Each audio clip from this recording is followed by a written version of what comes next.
Hello guys, अस्सलाम वालेकुम। Welcome to ATS code world. आज की इस सी प्लस प्लस के ट्यूटोरियल पे हम देखने वाले हैं loops in C plus plus. तो लूप्स को डिस्कस करने से पहले मैं आपको थोड़ा सा पीछे लेके जाऊंगा हमारी कंडीशन वाले ट्यूटोरियल नंबर 1 में, जिसमें हमने डिस्कस किया था कि सी प्लस प्लस का जो बेसिक या डिफ़ॉल्ट एग्जीक्यूशन का बिहेवियर है वो लाइन बाय लाइन है। यानी कि जो हमने पहले लाइन लिखी थी वो पहले एग्जीक्यूट होती है, जो चीज़ हमने नीचे लिखी है वो नीचे आते हुए एग्जीक्यूट होती है, यानी कि first line first and last line last. तो उसमें मैंने आपको बताया था कि जो ये डिफ़ॉल्ट बिहेवियर है सी प्लस प्लस के प्रोग्राम के एग्जीक्यूशन का, उसको हम चेंज करते हैं कंडीशनल स्टेटमेंट और लूप्स में। तो कंडीशनल स्टेटमेंट में हम कोई कंडीशन लिखते हैं, उसके ट्रू होने पर हम कोई पर्टिकुलर एग्जीक्यूशन करना चाहते हैं। अगर वो कंडीशन मीट नहीं होती तो वो पर्टिकुलर एग्जीक्यूशन नहीं होती, रेस्ट ऑफ द प्रोग्राम जो हमने लिखा है वो एग्जीक्यूट होता है या सिंपली। तो लूप्स भी कुछ इसी तरीके से काम करती है, उसमें भी हम कंडीशन यूज़ करते हैं, लेकिन लूप्स में और कंडीशनल स्टेटमेंट्स में थोड़ा सा फ़र्क होता है। अब लूप्स को हम यूज़ क्यों करते हैं? क्योंकि सपोज़ हमें कोई चीज़ रिपीटेडली चाहिए। अब यहाँ पे मैंने छोटा सा एक एग्जांपल लिखा हुआ है जिसमें कि हम सपोज़ नंबर प्रिंट करना चाहते हैं 1 to 100। अब इस पर्पज़ के लिए हम डेफिनेटली सी आउट 100 टाइम तो नहीं लिख सकते, it is a bit time consuming. तो इस वजह से हम सिंपली लूप लिखते हैं और एक बार ही हम एक स्टेटमेंट ही लिखते हैं और बाकी की जो एग्जीक्यूशन होगी वो ऑटोमेटिकली अपने आप होती है। अब लूप्स काम किस तरह से करती है उससे पहले मैं आपको फ्लो चार्ट दिखाना चाहता हूँ हमारी कंडीशनल स्टेटमेंट का, क्योंकि कंडीशनल और लूप्स थोड़ी बहुत एक दूसरे से रिलेटेड होती हैं। तो कंडीशनल स्टेटमेंट में क्या होता है कि हम कंडीशन लिखते हैं, वो या तो ट्रू होती है या फॉल्स होती है। ट्रू होती है तो हमारी पर्टिकुलर एग्जीक्यूशन होती है, जैसे कि हमने देखा था अपने प्रीवियस ट्यूटोरियल्स में। और अगर वो कंडीशन फॉल्स होती है तो हमारा जो रेस्ट ऑफ द कोड है वो एग्जीक्यूट होता है, या अगर नहीं होता तो वो सिंपली एग्जिट हो जाता है। अब लूप्स का फ्लो चार्ट देख लेते हैं। तो लूप्स में हम सबसे पहले लूप को इनिशियलाइज करते हैं, उसमें एक इंक्रीमेंट या डिक्रीमेंट की स्टेटमेंट लिखते हैं और उसके बाद एक कंडीशन भी होती है। अब ये मैं आपको प्रैक्टिकली हम इसी वीडियो में देखेंगे, उसमें मैं आपको बताऊंगा, लेकिन उसमें मेन चीज़ जो होती है वो कंडीशन होती है। तो वो कंडीशन क्या होती है कि जब वो ट्रू होती है तो एग्जीक्यूशन होती है। और कंडीशनल स्टेटमेंट में हमने देखा था कि जो कंडीशन है वो मीट होने के बाद जो सिंपली प्रोग्राम है वो हमारा एग्जिट हो जाता था, लेकिन यहाँ पे ऐसा नहीं होता। यहाँ पे कंडीशन बार बार चेक की जाती है, यानी कि कंडीशन जब तक ट्रू होती रहेगी तब एग्जीक्यूशन होगी, अगेन हमारी कंडीशन चेक की जाएगी, ट्रू होगी, एग्जीक्यूशन होगी।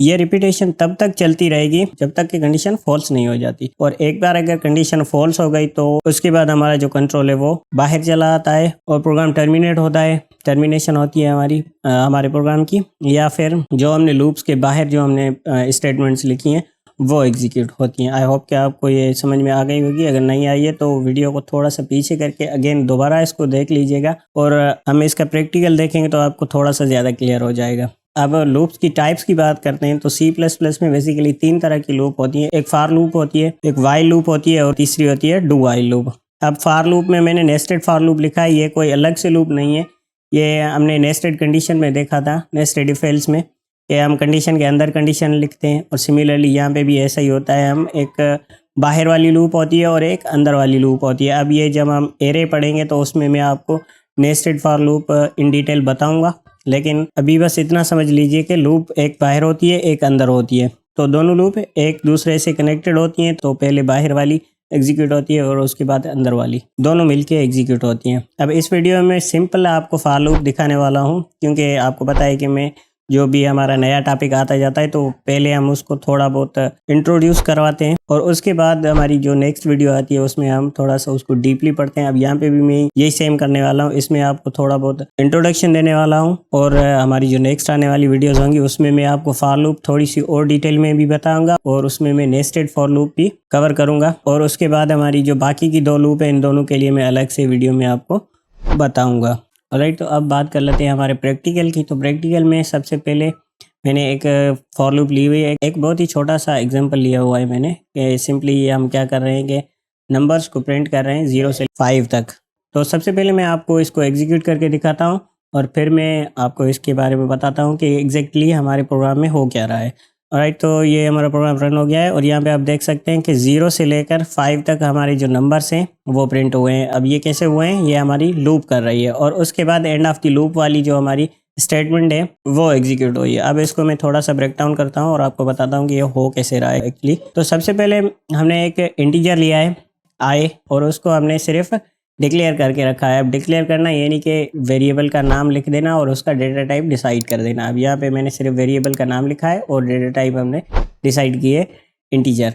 और उसके बाद हमारी जो लूप की स्टेटमेंट है वो स्टार्ट होती है। ये हमारी सिंपल फॉर लूप है। तो फॉर कीवर्ड हम लिखते हैं और ब्रैकेट के अंदर हम यहाँ पे 3 चीज़ें लिखते हैं। अब यहाँ पे हमने वेरिएबल को डिक्लेयर किया है और यहाँ पे हमने इनिशियलाइज किया है। यानी कि लूप में हमारी पहली चीज़ होती है इनिशियलाइजेशन और उसके बाद हमारी दूसरी चीज़ होती है कंडीशन और तीसरी चीज़ होती है इंक्रीमेंट एंड डिक्रीमेंट। अब कंडीशन यहाँ पे क्या है कि हमारा जो वेरिएबल है वो 5 से छोटा होना चाहिए या उसके इक्वल होना चाहिए, यानी कि I should be greater than और इक्वल टू 5। एंड फाइनली यहाँ पे हमने इंक्रीमेंट लिखी है, यानी कि आई जब इनिशियली 0 से स्टार्ट होगा उसके बाद कंडीशन चेक की जाएगी और उसके बाद उसमें इंक्रीमेंट होगी। अब ये काम किस तरह से करता है, सपोज सबसे पहले हमने आई को 0 से इनिशियलाइज कर दिया, उसके बाद तो यहाँ पे हमारी कंडीशन चेक की जाती है कि 0 जो है वह 5 से लेस है या उसके इक्वल है। तो यहाँ पे हमारी कंडीशन मीट हो रही है और उसके बाद एग्जीक्यूशन हो रही है कि हम इसमें क्या प्रिंट करना चाह रहे हैं। एक बार ये लूप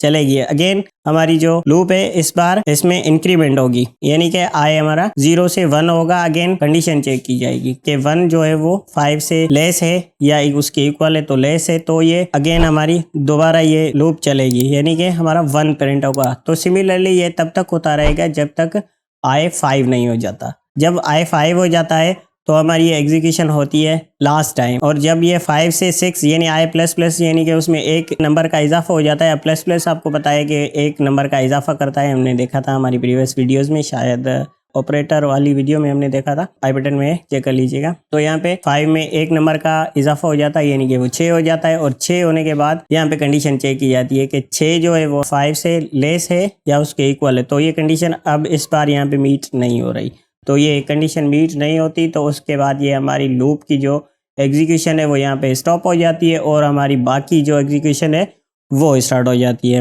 ऑलराइट, तो आज की हमारी वीडियो को हम यहीं तक रखते हैं। इसको थोड़ा सा और डीपली हम पढ़ेंगे हमारी अगली आने वाली वीडियो में, थोड़ा और डिटेल में मैं आपको बताऊंगा। और अगर आपको ये वीडियो पसंद आई है तो लाइक कीजिएगा, शेयर कीजिएगा, चैनल को सब्सक्राइब करना मत भूलिएगा। मिलते हैं इंशाल्लाह अगली वीडियो में, तब तक के लिए अल्लाह हाफिज़।